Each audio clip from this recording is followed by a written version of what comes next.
Baik, kita mulai. Selamat pagi, Assalamualaikum warahmatullahi wabarakatuh.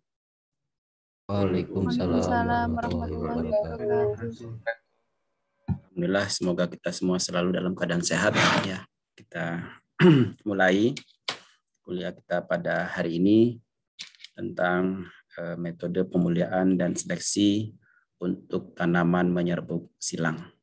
Ya. Pada pertemuan sebelumnya, Anda sudah berdiskusi dengan Buning, Pak Hajrial barangkali, tentang pemuliaan tanaman menyerbuk sendiri. Ya, metode pemuliaan tanaman menyerbuk sendiri. Secara alami, tanaman menyerbuk sendiri ini mempunyai susunan genetik yang homozigot. Dan kalau kita lihat populasi alaminya, fenotipenya heterogen, tapi dalam keadaan homozigot. Ya. Jadi kalau kita melakukan kegiatan pemuliaan dari populasi alami tersebut, karena dia sudah homozigot, maka tinggal satu langkah, dua langkah lagi yang melakukan seleksi yang kita sebut dengan seleksi galur murni, dihasilkan varietas. Ya. Nah, jadi dalam keadaan homozigot, tanaman menyerbuk sendiri itu dapat survive, ya, dalam keadaan homozigot. Pada tanaman menyerbuk sendiri, ya, tidak ada inbreeding diversion, sehingga dalam keadaan homozigot dia masih survive atau malah lebih survive, ya, karena dari tahun ke tahun, dari generasi ke generasi, ini pemuliaan tanaman untuk tanaman menyerbuk sendiri ini mengkonservasi gen-gen yang bersifat aditif, ya, sehingga gen-gen yang bersifat aditif itu akan sangat baik dalam keadaan homozigot, khususnya adalah homozigot dominan, ya, karena dia bersifat aditif berarti kan saling menjumlahkan, ya. Jadi alel dominan kalau kita beri skor 2, alel resesif kalau kita beri skor 1, maka ketika dia bertemu dominan dan resesif, skornya akan menjadi 3, saling menjumlahkan 2 plus 1, 3. Jadi dalam keadaan heterozigot, dia skornya 3. Dalam keadaan homozigot dominan, skornya 4. Maka tanaman menyerbu sendiri karena gen-gen aditif terkonservasi, ya, dari masa ke masa, dari zaman ke zaman, ya. Maka dalam keadaan homozigot itulah dia lebih baik, homozigot dominan khususnya, ya, karena bersifat aditif tadi. Nah, oleh karena itu pemuliaan tanaman, ya, metode pemuliaan tanaman untuk kelompok tanaman menyerbuk sendiri diarahkan menghasilkan varietas-varietas yang homozigot. Ya. Varietas-varietas yang homozigot itu, varietas-varietas yang genetiknya homozigot itu adalah varietas galur murni. Ya. Nah, jadi karena dari masa ke masa terkonservasi, ya, gen-gen yang bersifat aditif tadi. Ya. Nah,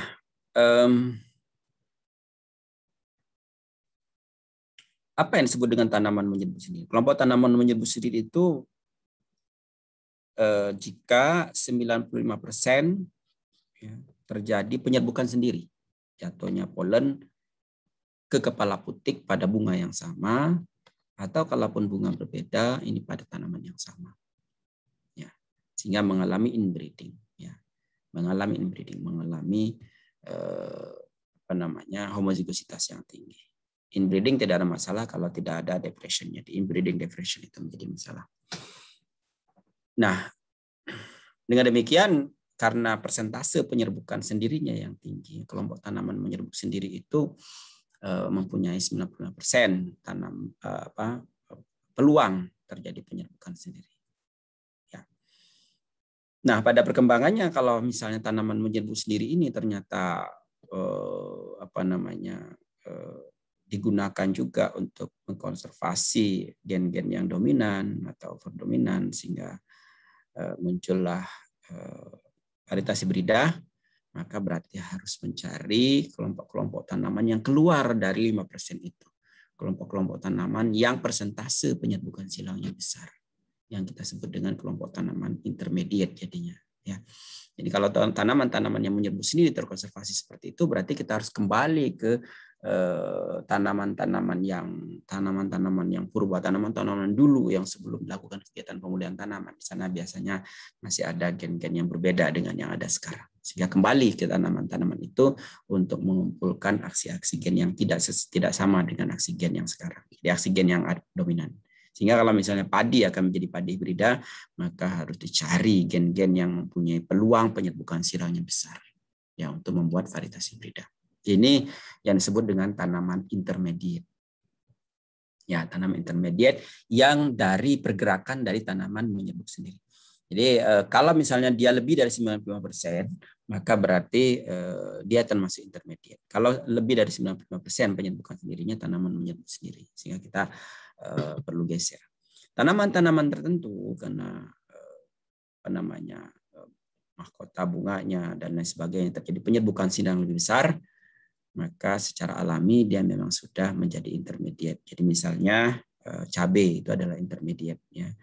Dia kelompoknya menyerbuk sendiri, tetapi presentasi penyerbukan silangnya bisa sampai 40%, keluar dari pakem kelompok tanaman menyerbuk sendiri, maka disebut dengan intermediate. Nah, kelompok intermediate ini kalau dia tadinya kelompok menyerbuk sendiri, ini genotipe yang ada di situ pergerakannya mulai dari genotipe yang penyerbukan sendirinya besar sampai genotipe yang penyerbukan silangnya besar. Sehingga kalau kita ingin melakukan kegiatan pemuliaan untuk kelompok ini, perlu kita cari. Kalau ingin membuat galur murni, maka yang persentase penyerbukan sendirinya besar. Kalau ingin membuat hibrida, maka persentase penyerbukan silangnya besar. Nah, itu kelompok tanaman menyerbuk sendiri. Sekarang kita lihat kelompok tanaman menyerbuk silang. Ya. Kelompok tanaman menyerbuk silang ini mempunyai persentase penyerbukan silangnya lebih dari 95%. Ya. Lebih dari 95% terjadi penyerbukan silang. Ya. Atau hanya 5% penyerbukan sendirinya. Ya. Biasanya tanaman-tanaman ini punya kendala untuk terjadi penyerbukan sendiri. Letak bunganya yang berbeda meskipun dalam satu tanaman atau mekanisme biokimia yang disebut dengan self incompatibility. Jadi kalau ada mekanisme self incompatibility, hampir diyakini bahwa dia kelompok tanaman menyerbuk silang. Kalau bunganya letaknya berbeda dalam satu tanaman, ya, maka kita perlu cek juga apakah peluang penyerbukan sendirinya besar atau tidak. Kalau dia dengan angin dan matang, antesis dan reseptifnya berbeda waktu, kemungkinan menyerbuk silangnya besar, lebih dari 95%, seperti jagung. Jagung adalah tanaman model yang ideal untuk kelompok menyerbuk silang. Namun demikian, yang tadinya kelompok menyerbuk silang itu mentimunan misalnya ya, melon gitu ya. Mentimun juga barangkali, kemudian timun suri dan kelompok-kelompok itu, meskipun bunganya terletak pada kelamin jantan dan betina terletak pada bunga yang berbeda, namun masih dalam satu tanaman. Ya, nah ketika bunga jantannya mekar, bisa sampai 7 bunga jantan, kemudian 1 bunga betina. Ketika bunga jantan dan bunga betinanya mekar secara bersamaan, maka peluang terjadi penyerbukan sendirinya sangat besar. Ya, kalau serangga itu kan, apalagi kalau dibantu serangga. Serangga itu kan tidak bisa memilih mana tanaman beda, mana tanaman yang sama. Jadi kalau ada bunga, ya dia pasti akan ke sana. Dan sebelum dia mampir ke bunga yang betina, dia ke bunga jantan dulu di sekelilingnya, dan tentu bunga jantan atau polen yang ada di kaki-kaki dari serangga itu adalah polen yang terakhir yang ada di kaki serangga itu yang kemungkinan menyerbukan duluan ke betina. Maka penyerbukan silangnya besar. Penyerbukan silangnya besar itu keluar dari pakem 5%, berarti 10%, 20%, maka kelompok-kelompok tanaman tertentu itu bisa menjadi intermediate yang mengarah ke menyerbuk silang. Ya. Nah, ini harus dipahami. Jadi karena banyak juga yang tidak setuju dengan apa yang saya sampaikan, kelompok tanaman tertentu intermediate katanya menyerbu silangnya besar. Perlu diperhatikan itu. Nah, jadi sekali lagi kalau mentimun misalnya, mentimun itu ada ya banyak bunga jantannya, ada bunga betinanya, kemungkinan terjadi penyerbukan sendirinya besar sekali. Ya, besar sekali karena dibantu oleh serangga. Ya. Nah, sekali lagi bahwa kelompok intermediate seperti ini bergeraknya mulai dari yang penyerbukan silangnya besar sekali. Penyerbukan silangnya besar sekali artinya jantannya berasal dari tanaman lain. Biasanya kalau dalam mentimun itu ada mentimun yang betinanya banyak banget, jantannya sedikit, itu kemungkinan jantannya dari tanaman lain. Ada juga yang seperti yang saya sampaikan tadi, pergerakannya dari masih 5% menyerbu sendiri sampai lebih dari 5% menyerbu sendiri. Itu untuk kelompok intermediate. Ya. Contoh yang intermediate yang betul-betul itu adalah melon. Melon itu karena hermafrodit dalam satu bunga, maka terjadi penyerbukan sendirinya besar sekali. Kalau kita tanam di rumah kaca, itu akan terjadi tetap saja berbuah. Nah, buktinya kalau penyerbukan sendirinya besar, itu pada tanaman cucurbitacea mentimunan, tanam saja satu tanaman di luar, terbuka, begitu serangga bisa membantu penyerbukan satu tanaman. Kalau dia berbuah dan berbiji, kalau dia berbuah dan biji, kalau berbuah saja mungkin partenokarpi, tapi kalau berbuah dan berbiji, maka kemungkinan dia penyerbukan sendirinya besar. Nah, apa konsekuensinya dari apa yang saya ceritakan tadi? Untuk tanaman menyerbu silang, yang persentase menyerbu silangnya bisa sampai 95%, maka secara alami, dan dia dalam keadaan itu, secara alami, dia heterozigot. Dan akan survive kalau dalam keadaan heterozigot. Nah, akan survive dalam keadaan heterozigot. Dia mengalami inbreeding depression yang cukup besar. Sehingga kalau dalam keadaan homozigot dia akan mengalami apalagi homozigotnya total begitu yang resesif misalnya seperti itu, dia akan mengalami inbreeding depression, tekanan tangkar dalam yang besar. Nah, ini konsekuensi genetiknya. Jadi tanaman menyerbu silang akan survive dalam keadaan heterozigot, dan kalau dalam keadaan homozigot maka akan mengalami inbreeding depression yang sangat besar. Ya. Nah, bagaimana kalau misalnya bergeser ke menjadi tanaman intermediate tadi timun-timunan? Maka terbalik berarti dia penyerbukan, dia heterozigositasnya masih ada, masih banyak, tetapi kalau dia dalam keadaan homozigot tidak mengalami inbreeding yang begitu besar. Dia masih survive dalam keadaan homozigot. Ya. Jadi dalam keadaan inbred line galur-galur yang homozigot, dia masih akan survive. Jagung kalau homozigot dia tidak survive ya, mulai menurun dan sebagainya. Ya. Nah, tapi kalau misalnya dia penyerbukan sendirinya cukup besar, maka dia dalam keadaan homozigot masih tetap survive seperti melon misalnya. Melon homozigot itu tidak mengalami inbreeding depression yang begitu besar. Sehingga sesungguhnya kelompoknya menjadi 4. Menyerbu silang, intermediate menyerbu silang, intermediate menyerbu sendiri, dan menyerbu sendiri. Nah, ini harus kita pahami karena ada konsekuensi genetik yang seperti yang saya ceritakan tadi. Kembali ke sini, bahwa metode pemulihan dan seleksi tanaman menyerbu silang itu konstitusi genetiknya secara alami dalam keadaan heterozigot untuk kebanyakan lokus. Maka setiap individu mempunyai susunan genetik yang berbeda-beda. Keragaman genetik dalam populasi sangat besar. Namun kalau kita cerita itu varietas lokal misalnya, itu biasanya ada secara fenotip ada yang sama. Misalnya jagung ketan sama-sama putih begitu ya, dan amilosanya tinggi gitu ya. Ciri dari itu. Tapi secara genetik dia heterozigot dan heterogen. Ya, heterogen itu untuk beberapa karakter, misalnya tinggi tanaman tidak terlalu seragam, gitu ya, atau jumlah tongkol tidak terlalu seragam, ya, dan lain sebagainya. Nah, ini misalnya ya, keragaman genetik jagung itu luar biasa dari segi warna saja macam-macam ya, dari warna putih sampai warna hitam, gitu ya. Jadi populasinya heterogen secara alami, kemudian heterozigot, kemudian gametnya juga kemungkinan berlawanan, progeny individu tidak seragam heterozigot, dan ada inbreeding depression. Ini ciri dari tanaman menyerbu silang. Kembali kalau dia mulai bergeser ke penyerbu sendirinya besar, maka berarti ada beberapa hal yang ini tidak terlalu besar. Misalnya inbreeding depression tidak terlalu besar. Nah, bagaimana caranya kita memanfaatkan ya memanfaatkan informasi ini menjadi varietas yang baik. Tanaman menyerbu silang genetiknya heterozigot, survivalnya heterozigot. Kalau dia homozigot mengalami inbreeding depression. Dengan demikian maka arah varietasnya yang akan dirakit itu harus dalam keadaan heterozigot. Kalau tidak dia mengalami inbreeding depression, tidak akan bagus penampilannya. Ya. Maka untuk membuat dia selalu dalam keadaan heterozigot untuk semua lokus, alternatifnya adalah hibrida. Ya, alternatifnya hibrida. Kalau dia bisa diperbanyak secara vegetatif, setelah hibrida diperbanyak secara vegetatif, disilangkan heterozigositasnya sudah bagus, jadikan perbanyakan vegetatif itu bisa seperti itu untuk tanaman yang tahunan misalnya ya, perkebunan atau buah-buahan tahunan itu bisa diperbanyak secara vegetatif. Nah, jadi kalau arahnya adalah ke heterozigositas total, maka harus hibrida. Atau kalaupun tidak, maka varietasnya bersari bebas. Heterozigositas sudah banyak, hampir semua lokus itu ada, tetapi tidak betul-betul semua lokus itu ya. Maka varietas bersari bebas. Jadi varietas untuk tanaman menyerbu silang itu bisa hibrida, bisa bersari bebas. Ya, tidak ada alternatif untuk varietas galur murni. Karena varietas galur murni itu berarti genetiknya homozigot untuk semua lokus.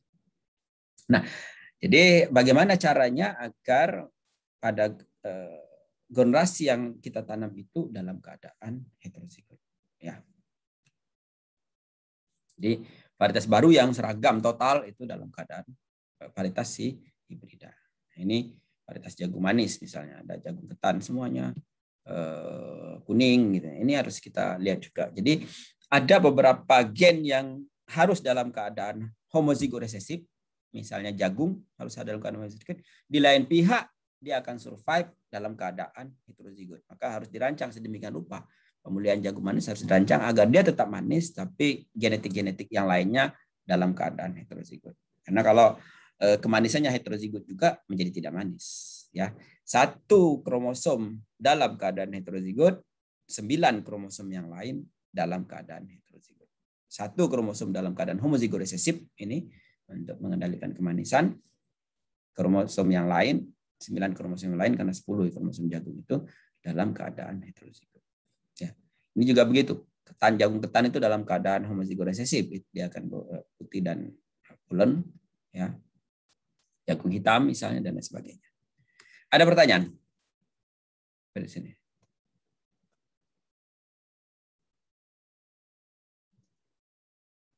Masih mendengar suara saya? Masih, Prof. Ya, oke. Jangan sampai saya sudah ngomong berjam-jam. Saya sudah di luar. Silakan. Iya, sekedar konfirmasi, Prof. Artinya berarti pada tipe yang ini memang tidak diharapkan untuk galur murni ya, Prof? Ya. Atau bagaimana, Prof? Ya, jadi jagung itu varietas akhirnya tidak berupa galur murni. Ya. Karena kalau berupa galur murni dia akan menjadi mengalami inbreeding depression. Ya, kita harus buat dia dalam keadaan heterozigot. Galur murni artinya semua gennya dalam keadaan homozigot. Nah, kalau ada karakter-karakter yang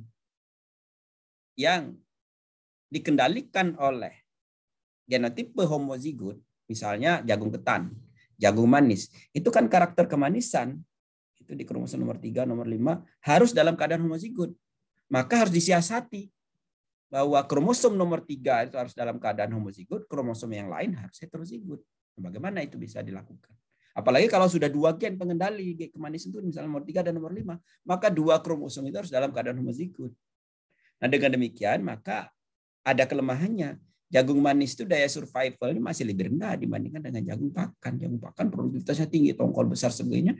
Karena memang jagung pakan itu free 100% dalam keadaan heterozigot. Jagung manis harus 1 kromosom itu berarti kan 1/10. 10% dalam keadaan homozigot dia. Kalau tidak homozigot 10% itu maka dia tidak manis. Jagung ketan juga begitu. Gitu kira-kira. Ya. Jadi kalau kita biarkan dia menyerbu sendiri terus-menerus lalu jadi ya galur, maka galur itu akan pendek-pendek, kecil-kecil yang disebut dengan inbreeding depression. Itu kira-kira Mas Rizky. Ya. Baik, Prof. Makasih banyak, Prof. Ya. Nah, kalau misalnya kita berharap bahwa ada mengumpulkan gen-gen aditif pada jagung, berarti kita harus kembali ke jagung zaman dahulu kala. Ada tidak jagung yang misalnya penyerbukan sendirinya besar? Nah, yang penyerbukan sendirinya besar yang mengalami inbreeding depression-nya tidak terlalu besar. Nah, kalau ada bagus. Nah, sekarang ini memang sudah mulai dicari yang tidak mengalami inbreeding depression-nya besar. Jadi varietas-varietas jagung yang sekarang itu terbentuk dari 2 galur murni yang tidak mengalami inbreeding yang terlalu besar. Jadi dia cari varietas-varietas yang mengarah kepada intermediate jadinya. Nah, dia cari tetua-tetua yang mengarah ke intermediate, yang persentase penyerbukan sendirinya lebih dari 5%. Penyerbukan sendirinya lebih dari 5%. Kalau penyerbukan sendiri lebih 5%, berarti inbreeding depression tidak begitu besar. Itu selalu konsekuensi genetik yang seperti itu. Sehingga inbreeding depression tidak begitu besar, jagung itu tidak galur murninya tidak mengalami inbreeding depression, sehingga produksi benihnya tidak terlalu bermasalah. Kalau mengalami inbreeding depression yang besar, berarti kan galur murninya menjadi masalah karena tongkolnya kecil, polennya sedikit, produksi benihnya menjadi mahal. Ya. Di awal-awal perkembangan jagung itu inbreeding depression yang besar sekali, maka tidak bisa menggunakan hibrida single cross, galur murni dan galur murni tidak bisa. Yang menggunakan hibrida triple cross atau double cross. Itu kira-kira. Nanti minggu depan kita akan bicarakan tentang bagaimana pembentukan hibrida, inbreeding dan heterosis. Ya. Nah, lalu varietas tanamannya seperti apa? Ya, varietas tanamannya adalah ada yang disebut dengan varietas komposit untuk varietas bersari bebas, ada yang disebut dengan varietas sintetis, yang utama adalah varietas hibrida. Jadi untuk tanaman menyerbu silang sekarang itu karena nilai ekonominya besar, maka hampir semuanya itu adalah varietas hibrida. Jagung varietas hibrida, mentimunan varietas hibrida. Varietas komposit dulu ya, sekarang masih ada, tapi itu adalah hasil rakitannya dulu. Tapi perlu kita tahu apa itu varietas komposit. Varietas komposit itu adalah tetua-tetua pembentuknya itu adalah campuran dari berbagai genotipe yang potensi produksinya, umurnya, ketahanan, sifat-sifatnya telah diketahui. Jadi misalnya dari label, dari kita karakterisasi, ini umurnya genja, ini umurnya dalam, ini tongkolnya 2, ini segala macam. Itu yang kita gabung. Kita hanya tahu potensi berdasarkan fenotipnya saja. Tapi kita tidak tahu daya gabung umum, daya gabung khusus. Jadi kita hanya tahu itu saja. Sekali lagi dari label misalnya produktivitasnya 10 ton per hektar, umurnya genja. Nah, yang lain seperti apa? Ketahanan penyakit dan lain sebagainya kita gabung. Maka ketika terbentuk varietas bersari bebas dari campuran berbagai genotipe ini disebut dengan varietas komposit. Contohnya adalah Bisma, Lamurus, Sukmaraka. Ya. Sementara sintetis itu adalah gabungan dari tetua-tetua pembentuknya itu yang sudah diketahui daya gabung umumnya. Genetiknya sudah diketahui. Dia punya daya gabung umum yang bagus. 1, 2, 3, sampai 10 punya daya gabung umum yang bagus semua. Itu yang dijadikan tetua pembentuk varietas bersari bebas ini. Yang kita sebut varietas sintetis. Contohnya adalah jagung serikandi kuning dan jagung serikandi putih. Itu adalah varietas sintetis. Nah, varietas hibrida saya kira nanti minggu depan kita akan diskusikan, merupakan persilangan 2 galur murni atau lebih sehingga ada proses terlebih dahulu pembentukan galur murni. Teman-teman semua, pada diskusi sekarang saya akan mengarahkan kepada pembentukan varietas bersari bebas. Meskipun pembentukan varietas bersari bebas itu sudah sangat jarang dilakukan untuk tanaman menyerbu silang, tapi kita harus tahu bagaimana proses pembentukan varietas bersari bebas. Ya, diawali dengan pembentukan populasi dasar. Pembentukan populasi dasar. Jadi tadi kita kumpulkan semua genotipe-genotipe sesuai dengan keinginan kita, kemudian kita arahkan ke peningkatan produktivitas, tapi misalnya karakter-karakter lainnya sudah seragam gitu ya, warnanya sudah juga seragam gitu agar lebih mudah gitu ya.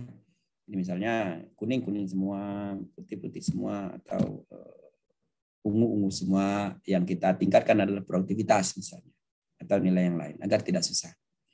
Nah, kalau betul-betul pure semua keragamannya sangat tinggi, maka perlu generasi yang lebih banyak lagi untuk mendapatkan varietas dengan keseragaman tinggi. Jadi populasi dasar kita bentuk dari persilangan-persilangan tetua-tetua terpilih. Ya, jadi misalnya kalau ada 10 tetua, maka kita tanam 1, 2, 3, 4, ya. 5, 6, 7, 8. Kita tanam 4 baris begini. Lalu ini ada berapa ini? 4 kali 4, 16. Ada 16 genotipe tetua yang akan kita rakit menjadi varietas persilihan bebas. Kita bentuk populasi dasar dulu. Kita saling silangkan di antara 16 ini. Bagaimana cara saling silangannya? Benihnya separuh ditanam sebaris begini, sepertiga ditanam sebaris misalnya. Sebagian lagi dicampur untuk 16 ini, campur 16. Sebagian disimpan. Sebagian ditanam, sebagian dicampur 16, sebagian disimpan. Lalu dari 16 campuran ini kita tanam di sekeliling.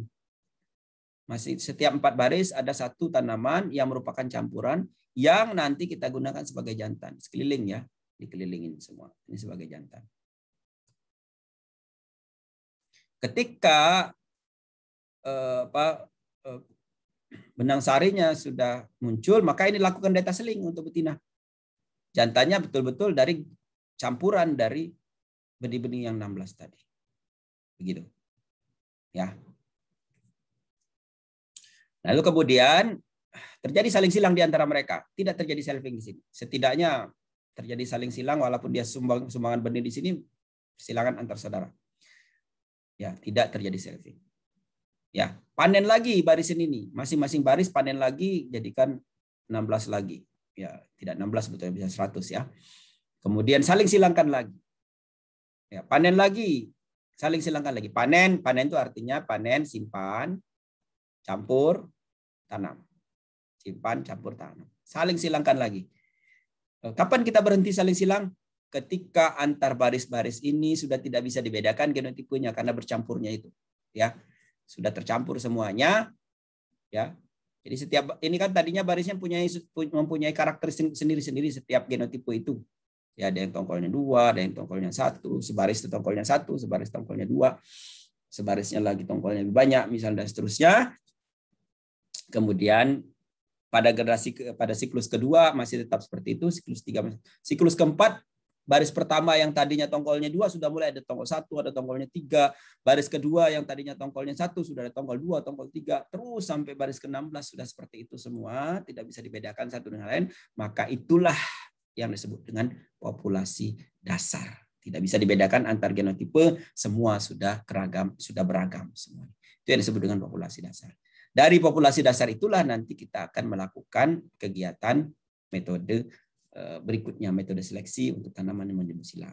Ya, nah ini didasarkan pada populasi asalnya, ya, dan seterusnya, sehingga metodenya itu ada seleksi massa, seleksi tongkol ke baris, seleksi berulang daya gabung umum, berulang daya gabung khusus, berulang resiprok, dan seleksi silang banyak. Ya, tergantung dari dasar seleksinya, apakah fenotipe atau ada uji keturunan. Ya.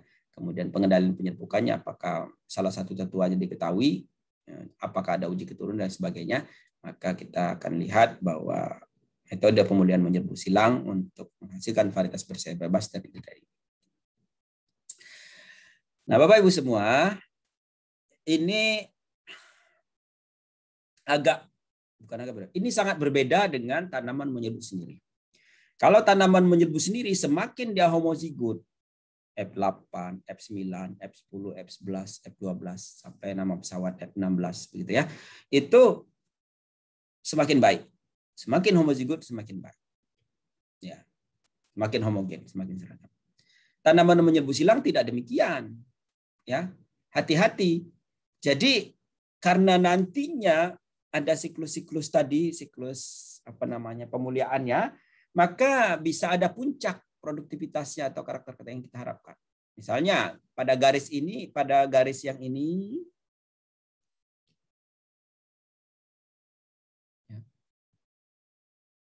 pada garis yang ini puncaknya dari sini. Ada pada siklus ke 7. Setelah siklus ke-7 produktivitasnya turun sehingga kita harus melepas varietas di siklus ke-7. Yang ini pada siklus ketiga misalnya puncaknya. Maka kita harus lepas siklus ketiga. Kalau yang ini siklus pertama sudah mulai turun gitu. Ya, sudah mulai turun. Sehingga berbeda-beda iramanya. Ya. Kenapa sudah mulai crowded? Karena sudah mulai ada yang homozigot di sini. Sehingga mulai turun produktivitas. Apalagi ini. Ya. Kalau dia sudah bagus, ini sudah bagus, 12 ton per hektar, berarti ini bisa dilepas varietasnya pada siklus ke-7. Nah, kalau sudah mulai kita lepas varietas pada siklus ke-7, maka varietas berseri bebas di siklus ke-7 ini tidak boleh lagi ada seleksi, tidak boleh lagi ada mutasi, dan populasi harus besar begitu ya, sesuai dengan hukum Hardy-Weinberg. Ya. Tidak boleh ada seleksi, tapi kalau ada uptype bisa dibuang. Tidak boleh ada migrasi, tidak boleh ada tercampur dengan genotipi-genotipi lain lagi. Nah, itu menjadi varietas berseri bebas. Ya. Kalau ini karena produktivitas transisi rendah, sementara dia sudah mulai turun, ini karena tertambah namanya siklusnya, maka ini harus diimprove lagi, dikawinkan lagi, harus cari lagi ya genetik dari luar populasi agar dia naik. Ya, kalau tidak ini tidak bisa dilepas karena masih rendah produktivitasnya, pembandingnya lebih tinggi. Varietas-varietas sudah dilepas lebih tinggi, jadi nggak bisa kita lepas. Ya. Ada pertanyaan sampai di sini? Prof, izin bertanya. Silakan. Dimaksud UCA, SCA, DSF itu apa ya, Prof? Kalau boleh tahu. Ini SCA, UCA, DSF itu adalah nama kelompok populasi itu. Nanti di metode kuantitatif pemulihan tanaman, Pak Ajrial ini akan diberi data. Itu masing-masing kelompok data hasil perakitan varietas dari populasi dasar itu. Ya, jadi ada yang disebut dengan UCA, ada yang disebut dengan SCA, ada yang disebut dengan DSF. Nama sebetulnya, ada uraiannya ya. Nanti di metode kuantitatif pemulihan tanaman ada uraian dari singkatan itu. Ada kepanjangannya. Ya. UCA itu apa, SCA itu apa, DSF saya lupa apa kepanjangannya, tapi itu menunjukkan kelompok dari populasi-populasi yang hasil perakitan ini. Itu ya kira-kira Mas Andi. Prof, izin bertanya lagi, Prof. Ya. Kepada yang seksi yang paling tinggi itu, yang X hilang itu kan pelepasannya di generasi ke-7. Generasi ke-7. Ya, siklus ke-7 ya. Iya, Prof. Itu maksudnya itu apa?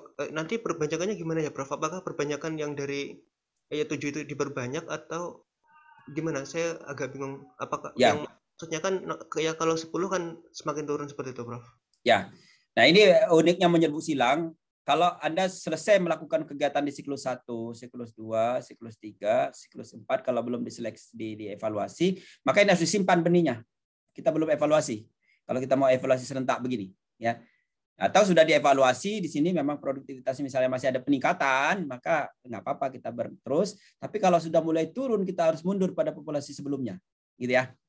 Jadi kalau setiap siklus dievaluasi, kita ketahuan ini masih meningkat, oh masih bisa kita improve lagi.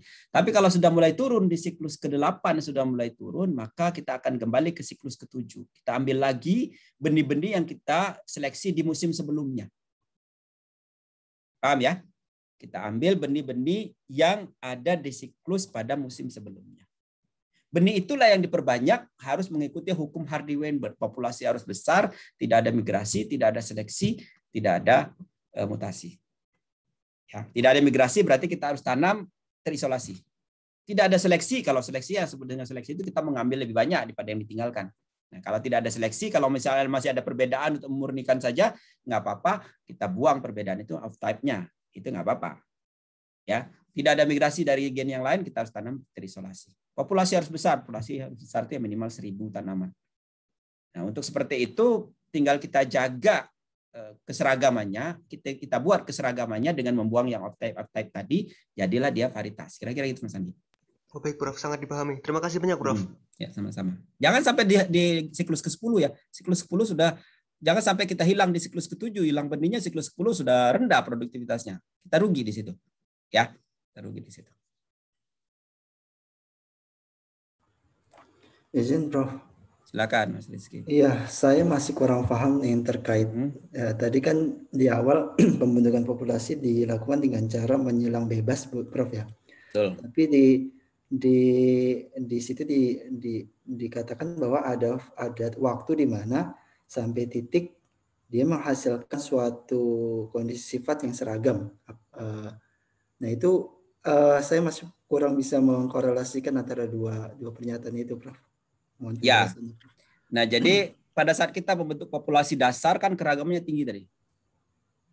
Sudah keragamannya tinggi, sekarang kita sudah punya populasi dasar. Populasi dasar ini kita bisa arahkan mau kemana. Kalau kita arahkan yang tongkolnya lebih dari 2, misalnya tongkol 3 tapi besar-besar semua, maka dari populasi dasar itu kita ambil yang tongkolnya 3 semua. Gitu kan ya? Secara siklusnya, individu-individu yang tongkolnya 3 kita ambil, kita pisahkan. Tanam lagi. Nanti metode pemulaiannya kan belum saya jelaskan ini. Masih panjang ceritanya. Metode pemulaiannya ada metode apa namanya seleksi massa, seleksi berulang. Nanti kita akan jelaskan bagaimana siklus-siklus ini mengikuti metode. Nah, seleksi tongkol 3 pada siklus 1, tongkol 3 pada siklus 2. Tongkol 1 2 berarti kan dibuang itu. Tongkol 3. Terus saja. Nah, populasi yang kita pertahankan harus besar, 1.000 tanaman. Yang tongkolnya 3, 1.000 tanaman kita ambil gitu ya. Nah, sampai dia mempunyai keseragaman yang tongkolnya 3 semua, gitu kira-kira. Tongkol 1, tongkol 2 hilang. Nah, karena proses seleksinya itu bisa saja kita seleksinya agak ketat, terjadilah nanti pertemuan di antara saudara-saudara gitu. Karena sudah siklusnya sudah 6 7, mungkin pada siklus pertama tadi dia sebetulnya agak ada saudara di situ. Sehingga siklus ke-8 bertemu gen-gen saudara itu menyebabkan dia homozigot. Gitu. Nah itu yang tidak kita inginkan. Kita harus tetap mempertahankan dia dalam keadaan heterozigot.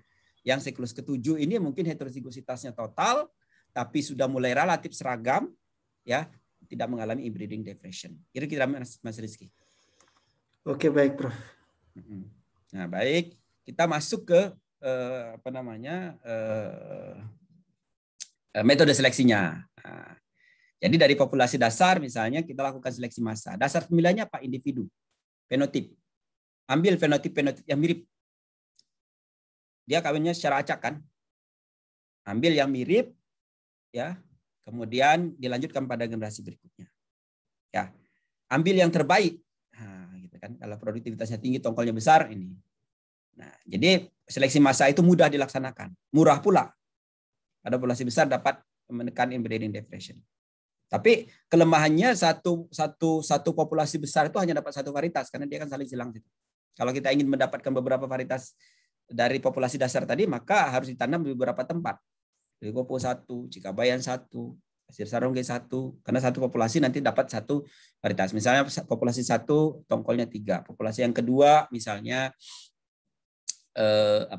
diameter batangnya besar dan yang lain-lain. Populasi 3 apalagi gitu ya.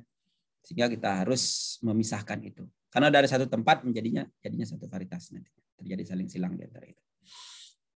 Nah, efisiensinya tergantung dari bagaimana kecermatan kita menilai fenotip agar mencerminkan nilai genotip. Ya, mudah untuk karakter kualitatif, tapi susah untuk yang heritabilitasnya rendah. Heritabilitasnya rendah, yield misalnya produktivitas tinggi. Kenapa? Karena pengaruh lingkungannya besar. Kita mengambil individu-individu yang punya penampilan bagus. Padahal individu itu dipengaruhi oleh genetik dan lingkungan mikronya.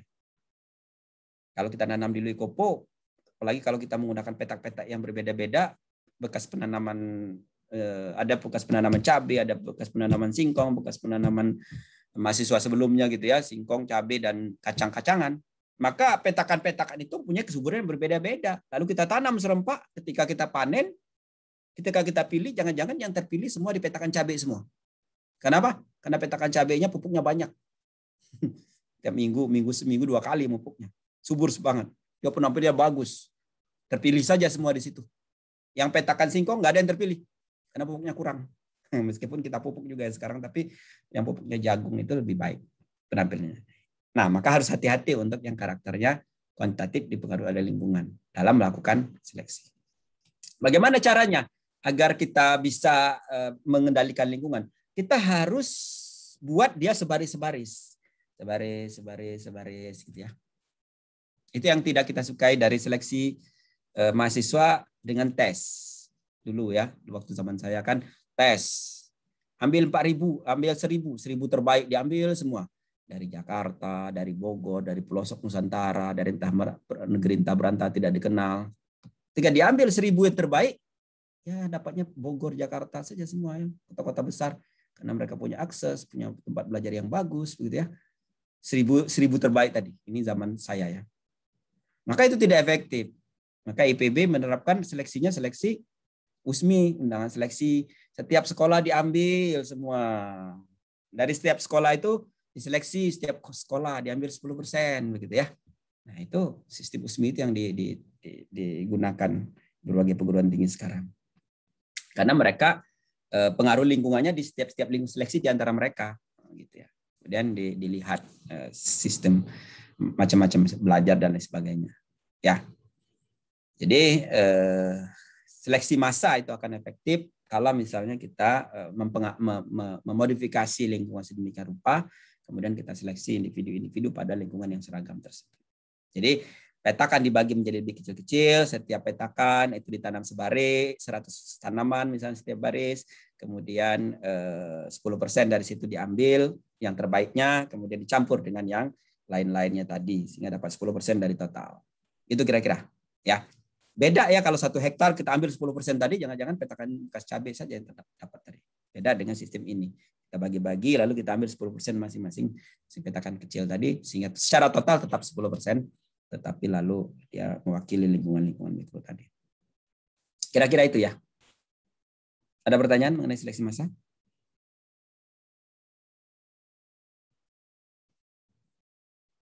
Tidak ya. Yang berikutnya adalah seleksi tongkol ke baris. Seleksi tongkol ke baris itu yang disebut dengan air to row selection. Ini ada awalnya dari jagung. Sehingga meskipun seleksi tongkol terbaris itu adalah pada mentimun, masih tetap air to row namanya, tongkol ke baris. Dikenal dengan seleksi saudara tiri. Ya. Jadi dari populasi dasar, ya, dari populasi dasar diambil individu-individu, ya. Kemudian dari individu-individu itu, dari individu dari populasi dasar itu, nih misalnya populasi dasar tadi, ambil individu, kemudian ditanam dalam satu baris. Individu kedua seleksi, individu tanam dalam satu baris. Yang namanya satu tongkol ke satu baris.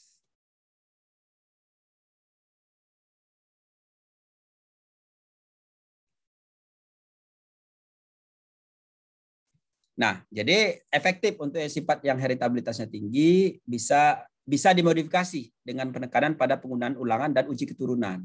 Nah, itu. Ya. Jadi uji keturunan dimaksud di sini adalah kalau ini tongkol terpilih ditanam ke baris, ya. Tongkol terpilih ditanam ke baris. Ya, maka kita modifikasi dengan menanam dengan menguji dalam satu siklus. Jadi dari satu tongkol ini 1/3 untuk ditanam, 1/3 untuk 2/3 untuk disimpan. 1/3 saja ditanam. Ya, misalnya dapatnya 100 baris. Atau jangan 100, 1.000 baris. 1.000 baris. Nah, dari 1.000 baris itu, lalu kemudian dievaluasi. Kan ini kan saling silang di antara mereka, populasi dasar itu. Dievaluasi. Kira-kira yang mempunyai penampilan bagus yang mana? Karena kalau terjadi saling silang di antara mereka, berarti kan bapaknya banyak tuh. Nah, kalau bapaknya banyak, anaknya tetap bagus, berasal dari ibu ini, maka berarti ibu punya daya gabung yang bagus. Seleksi, diambil, misalnya ternyata barisan ini yang bagus. Barisan ini yang bagus, barisan ini yang bagus. Dapatlah misalnya 200 baris yang bagus kalau 20%. 200 baris yang bagus ini kemudian ditelusuri lagi induknya. Ini kan berasal dari tanaman ini misalnya. Terpilih. Ditelusuri lagi kan 2/3 disimpan. Maka 1/3 ditanam ulang, Yang 200 tadi ditanam ulang. Gitu ya. Berarti kan yang punya anak-anak yang bagus tuh induknya diambil lagi, benihnya ditanam ulang, terjadi saling silang di antara 200 ini. Baru kemudian hasil saling silang di antara 200 itu ditanam lagi, kita seleksi individu lagi. Itu satu siklus. Yang disebut dengan satu siklus. Ya, tadi kan ada siklus sampai siklus 10. Itu satu siklus. Kapan berhentinya? Tadi, kalau misalnya produktivitasnya sudah maksimum, ya, sudah mulai seragam, ya, dan lain sebagainya. Itu adalah tahapan seleksinya ini. Ini ya. Yang terpilih, kemudian dilihat baris-baris ini. Ya. Kemudian dari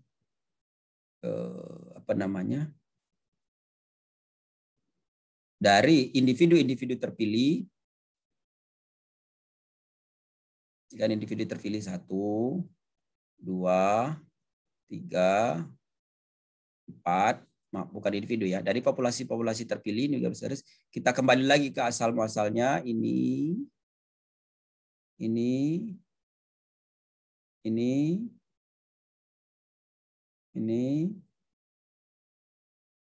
dan seterusnya ini misalnya.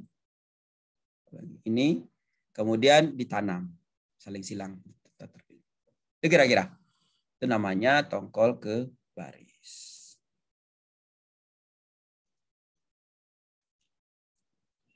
Yang berikutnya adalah seleksi berulang fenotip. Seleksi berulang fenotip itu seleksi berulang, ya, tidak menggunakan uji turunan.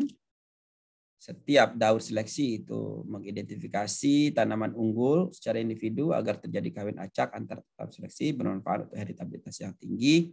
Kira-kira ada satu musim tanam selfing, satu musim tanam crossing.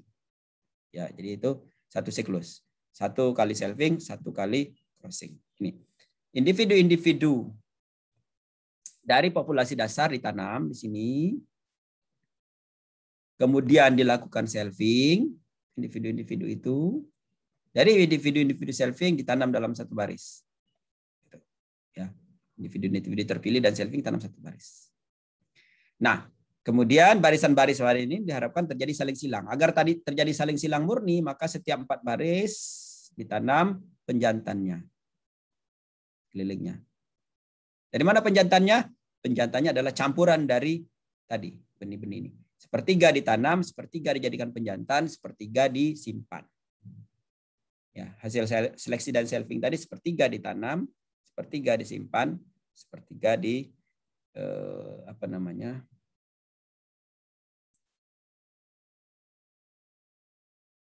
sepertiga dijadikan jantan.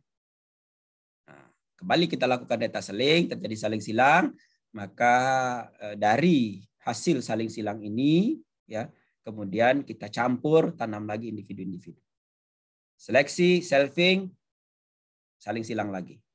Ini siklus 0 misalnya, daur 0, ini siklus 1, siklus 2, sampai tadi siklus 10. Kira-kira itu. Ada pertanyaan?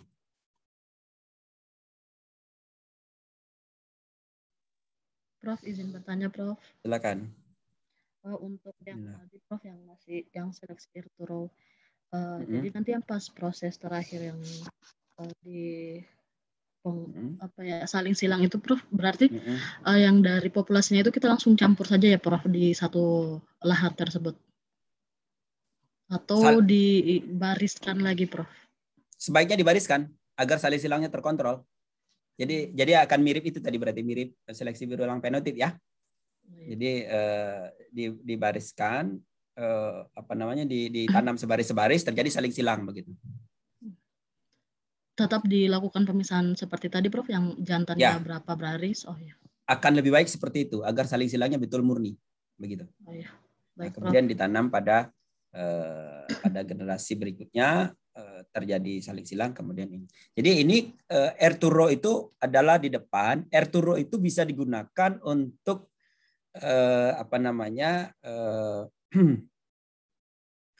seleksi berulang fenotip, ya. Jadi Arturo itu kan tongkol ke baris. Sebetulnya metodenya menjadi metode seleksi berulang fenotip. Jadi mirip yang berikutnya tadi, ya. Gitu, kira-kira Mbak ya. Baik, Prof. Terima kasih. Pak, izin bertanya, Pak. Silakan. Nah, yang ini, yang Arturo ini, apakah secara konsep mirip kalau di Galur Buni pedigree, Pak? Kemudian di book lagi, Pak, seperti itu, setiap siklusnya. Nah, kalau pedigree, dia betul-betul tercatat setiap individu. Siklus ini dibariskan, tapi kita pilih satu individu untuk kita lanjutkan. Misalnya individu terpilihnya ada di sini. Dibariskan lagi. Gitu. Jadi ini misalnya individu nomor 4. Ini individu nomor 5. Maka dia strip 4, strip 5. Gitu. Terus saja nanti diambil pilih individu. Misalnya kalau sudah mulai seleksi family berarti seleksi family. Terus tidak ada proses saling silang di antara ini. Kalau seleksi pedigree. Kalau pedigree itu betul-betul dia terjadi selfing, kemudian kita pilih individu itu dilanjutkan ke baris, individu dilanjutkan ke baris, terus begitu seterusnya sehingga tanda strip ini menunjukkan nomor-nomor individu. Itu seleksi pedigree. Sementara seleksi Arturo tidak ada penomoran. Seleksi individu-individu tadi sebetulnya hanya untuk dibariskan begitu ya. Kemudian dari baris itu terjadi saling silang.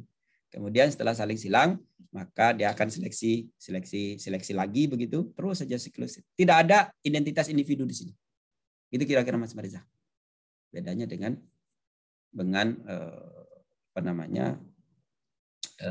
pedigree. Ya. Ya, terima kasih, Pak.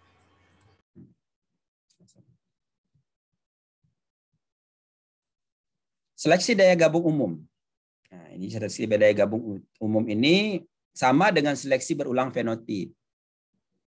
Namun ada pengujian. Kalau seleksi berulang fenotip itu tidak ada pengujian. Ini seleksi saling silang, seleksi selfing gitu ya. Kemudian saling silang. Kalau daya gabung umum ini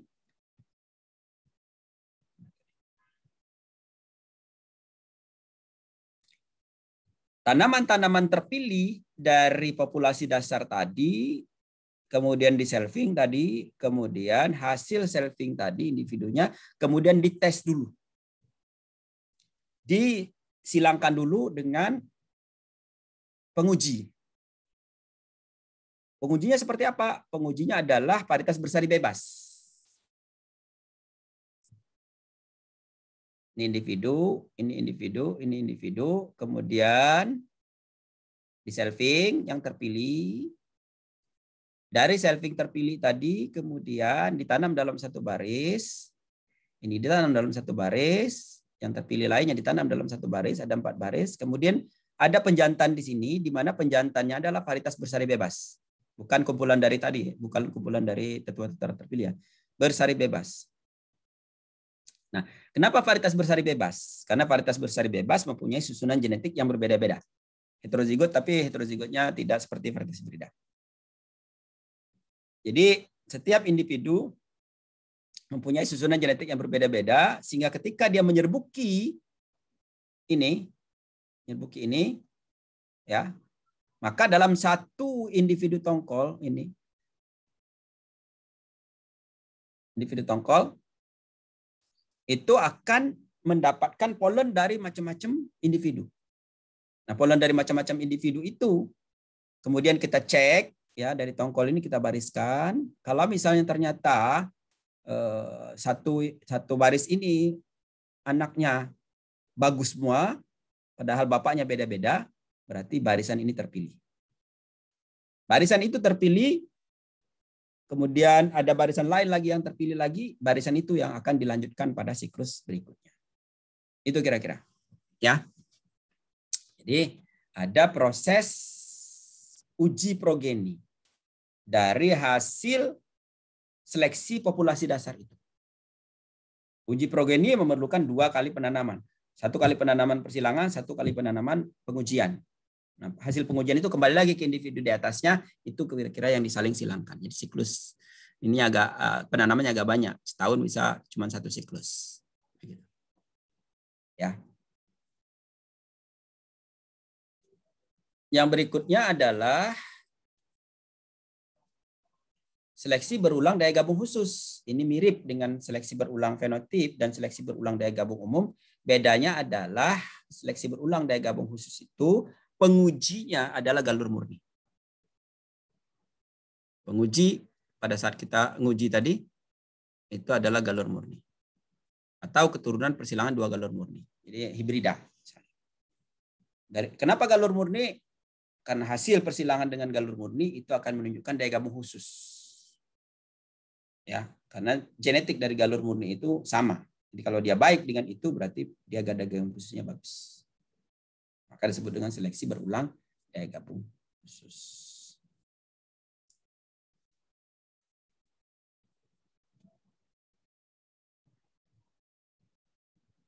Yang berikutnya ini yang terakhir, seleksi berulang resiprokal. Seleksi berulang resiprokal itu adalah ada dua kelompok, ya. Kelompok A itu dites dengan kelompok B, kelompok B dites dengan kelompok A. Biasanya ini pada kelapa sawit atau hibrida yang menggunakan CMS. A itu sebagai betina kelapa sawit Dura, B itu sebagai jantan kelapa sawit Persifera, turunnya adalah Tenera. Sehingga untuk melakukan seleksi pada A perlu pengujian dari B. Ya, pengujian dari B. Ada B tukang tes. A yang mana yang bagus. Untuk menyeleksi B ada A tukang tes. Sehingga B mana yang bagus. Terus saja siklus berikut, siklus itu dites akhirnya mengerucut kepada kira-kira A dan B yang mana yang terbaik. Mereka dipertemukan. Ya. Jika menghasilkan turunan yang baik maka itu berarti calon paritasnya. Ya, calon paritas. Tapi yang disebut dengan recurrent reciprocal recurrent selection, seleksi berulang resiprokal, itu adalah karena tetua betina dan jantannya dilakukan seleksi berulang, lalu masing-masing ada pengetes dari lawannya masing-masing. Itu kira-kira ya, Pak Ibu. Saya harus selesai jam 9 masalahnya. Saya ditunggu untuk kegiatan lain. Ada pertanyaan?